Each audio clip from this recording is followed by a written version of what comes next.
Olá, pessoal! Bem-vindos a mais um episódio do Fala África Voa. Hoje eu tenho o prazer de conversar com a economista e empreendedora Silvia Ferreira, natural de Nampula, Moçambique. Silvia é movida pela visão de um Moçambique mais inclusivo e próspero. Ela possui uma sólida formação acadêmica em economia pela Universidade UEM e um MBA pela Cleric Business School na Bélgica. Ela também tem uma vasta experiência acadêmica internacional, com intercâmbios e pesquisas na Universidade de Babson Olim Business School e na Universidade de Xangai. Eu sou a Dani Steski e hoje vamos explorar a formação, a experiência profissional e a trajetória empreendedora de Silvia Ferreira. Silvia é cofundadora da Cozine Limitada, uma empresa moçambicana jovem e dinâmica, constituída em 2016. A Cozine é uma empresa de multisserviços focada na área de construção, soluções imobiliárias e industriais. Seja bem-vinda! Muito obrigada pelo convite aqui do Portal Voa, para estar a partilhar um pouco a minha experiência com os telespectadores ou leitores do canal. É um grande prazer poder contribuir de alguma forma para mais conhecimento e mais empreendedores.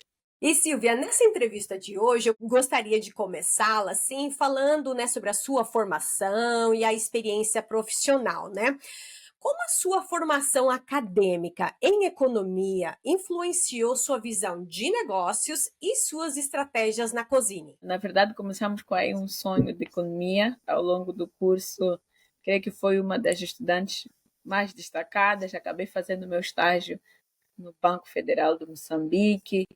Ao mesmo tempo que tinha também essa veia muito empreendedora, acabei empreendendo durante um tempo no ramo da moda, mas de alguma maneira acredito que hoje, empreendendo no ramo de construção, consegui ligar as peças soltas, tanto da minha formação acadêmica, tanto da minha experiência profissional a seguir, e conseguir, de fato, contribuir para uma área que eu acho bastante prioritária, que é o acesso à habitação em Moçambique.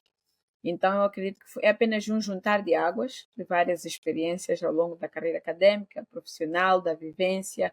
Tanto é que a própria ideia de iniciar a empresa ou empreendedorismo na área de construção vem da necessidade de construir a casa da minha própria mãe. Então, quando eu decidi usar os conhecimentos acadêmicos, montar como se fosse um projeto, se calhar vindo de uma própria necessidade financeira de não conseguir pagar um empreiteiro, né?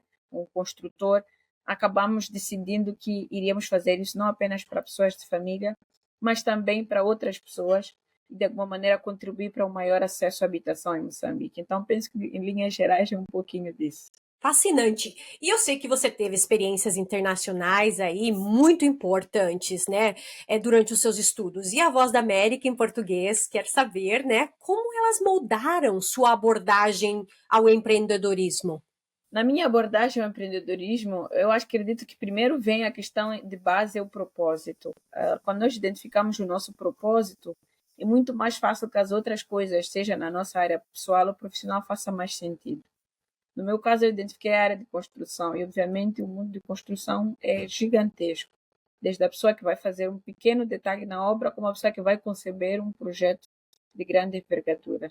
Então, obviamente, tendo a humildade de perceber que é um problema muito mais complexo e que atravessa, se calhar, até a própria área de construção para outros setores da economia, nós escolhemos a inovação e usar os recursos que nós temos disponíveis para melhorar as condições de habitação, porque se considerarmos a população moçambicana, estamos a falar em torno de 30 milhões de pessoas, pelo menos metade economicamente ativa, 15 milhões. Tudo bem que não é muita mulher que desses 15 milhões está no ramo de construção, mas nós que escolhemos podemos de fato fazer a diferença. Estamos a falar de um contexto em que menos de 5% das famílias têm acesso àquilo que se considera uma habitação condigna pelas Nações Unidas.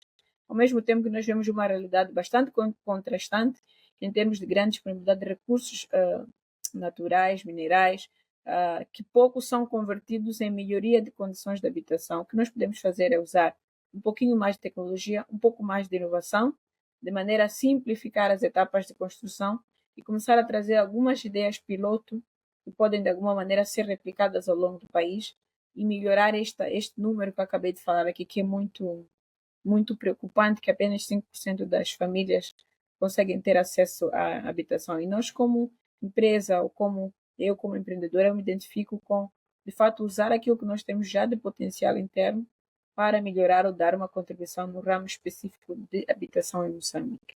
5% é realmente um número muito preocupante, Silvia. E eu sei que recentemente você participou aí na Conferência de Mulheres na Economia, a qual contou com a participação da Graça Machel, viúva do Nelson Mandela. Pode nos contar um pouco mais sobre essa experiência?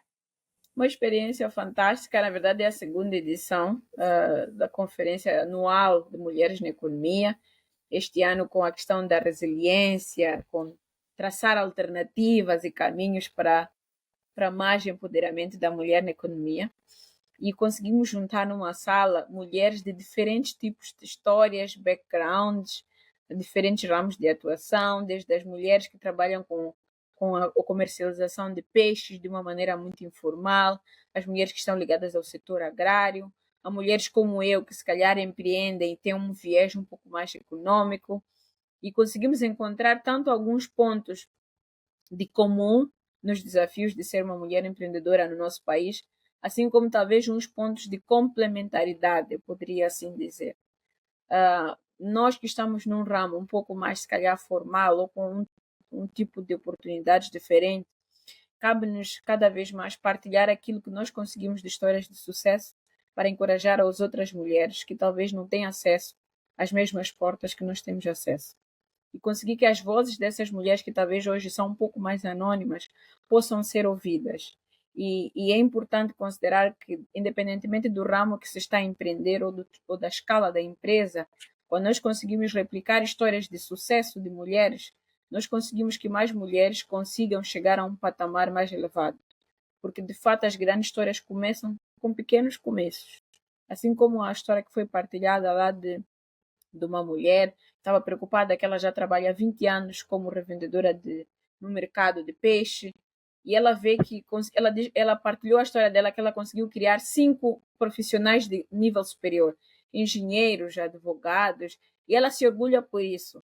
E de fato é um contributo muito grande para o país. Apesar dela estar ali no anonimato e ser apenas a senhora que vende o peixe, ela consegue contribuir com 5 profissionais que, se calhar, de outro modo, podiam não ter conseguido chegar aonde eles chegaram.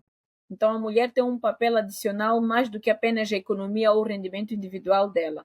Primeiro, como educadora, como mãe, e responsável por, de alguma maneira, garantir a dignidade de mais pessoas que estão debaixo de sua responsabilidade. Em segundo, porque a mulher também pode inspirar a muitas outras mulheres que acabam ficando numa condição marginalizada ou achando que o seu valor está muitas vezes ligado ao seu valor físico, ao seu aspecto ou à sua capacidade de constituir um bom casamento apenas, e não tanto na sua capacidade intelectual de fato conduzir projetos e trazer iniciativas que podem contribuir para o crescimento do país.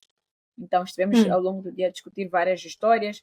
A Mamá Graça é uma pessoa bastante aberta, como ela é bem conhecida, a Mamá Graça, pelo perfil que ela exerce perante as outras mulheres e a sociedade moçambicana. E a ideia é que essa conversa continue todos os anos e as ideias e projetos que dali nasceram possam, de alguma maneira, ter um acompanhamento e possa ser partilhado conhecimento com mais mulheres que sigam a trilha do empreendedorismo. Uau, muito interessante. E como você vê o papel do empreendedorismo feminino no desenvolvimento econômico de Moçambique, especialmente no setor da construção? Apesar de hoje ser empreendedora no ramo da construção, não posso me esquecer que eu sou economista, formada em economia e gosto muito de fazer contas. Então, se nós temos aí esse grande desafio dos 5%, e nós temos uma população economicamente ativa de aproximadamente 15 milhões de pessoas, e se nós considerarmos que metade da população, ou um pouco, se calhar um pouco mais que isso, são mulheres, estamos a falar de praticamente mais de 10 milhões de pessoas economicamente ativas, que podem de alguma maneira ser utilizadas para resolver o problema da habitação. A tecnologia por si só não vai conseguir trazer a solução. Ter acesso aos recursos naturais ou aos materiais de construção não vai ser suficiente. Precisamos criar um ecossistema em que conseguimos ligar o que já está disponível na natureza, o que nós já temos de tecnologia aprendizado e contribuir de fato em melhores condições de habitação. E é preciso usar o potencial das mulheres, são 10 milhões de mulheres que estão economicamente ativas. E acredito que a questão da habitação é uma das prioridades, não apenas em Moçambique, mas a nível global. Quando discutimos a fome zero, acesso à habitação, acesso à educação, são questões de base e fundamentais. Portanto, aqui, pôr mulheres a contribuir no ramo de construção, eu acredito que é inquestionável, é indispensável. Construção não vai apenas para as grandes empresas, ou que todas as mulheres necessariamente vão abrir uma grande empresa, mas construção vai muito além disso. Primeiro, a concepção de projetos de maneira muito mais sustentável e eficiente, vai na questão da arquitetura, de design, que eu acredito que a mulher, por um lado cognitivo, tem uma contribuição muito forte. Eu costumo, nas palestras em que eu faço, falar que a casa não é apenas a estrutura, mas é o acabamento, porque é isso que vai gerar venda, é isso que vai gerar um mercado. Então, quando colocamos ali um toque feminino, muitas vezes traz muita diferença. A atenção nos detalhes minimiza erros graves na construção, que depois podem gerar problemas de saúde e segurança, entre outros. Então, a própria componente feminina, o toque feminino, eu acredito que é uma vantagem que, muito bem utilizada, pode ser convertida, de fato, em muito mais valia no ramo de construção. Então, eu já participei de algumas palestras na Faculdade de Engenharia e percebo que há cada vez mais mulheres a serem formadas. Há um centro de formação de pedreiros, eletricistas, entre outras áreas afins, liderada pela própria Mamã Graça, e eles partilharam que na última formação, na turma que eles tiveram, foram mais mulheres formadas eletricistas que homens. Então, essa crença que nós temos está de alguma maneira a ser contrariada, na medida em que nós vamos vendo mulheres cada vez mais a correrem atrás dos seus sonhos. Adorei. Eu ia te fazer uma pergunta sobre o toque feminino, mas você é muito ligeira, Silvia, e falou aí, eu adorei a diferença que as mulheres fazem, né, na indústria da construção civil. Então, assim, muito importante partilhar isso, né, porque cada um traz, né, o seu talento. Mas as mulheres, assim, a gente é um pouquinho mais detalhista, tem um olho ali para certas coisas, né? Que no final realmente faz a diferença, né? Silvia, o nosso tempo voou. Eu quero agradecer aqui a sua participação no Fala África Voa, sua determinação e visão para um Moçambique mais inclusivo e próspero são verdadeiramente inspiradoras. Muito obrigada, Dani. O prazer é todo meu. E sempre que eu puder contribuir de alguma maneira com experiência e encorajar outras mulheres, eu acredito que esse é o meu propósito. Aqui é a Dani Steski. Fiquem bem.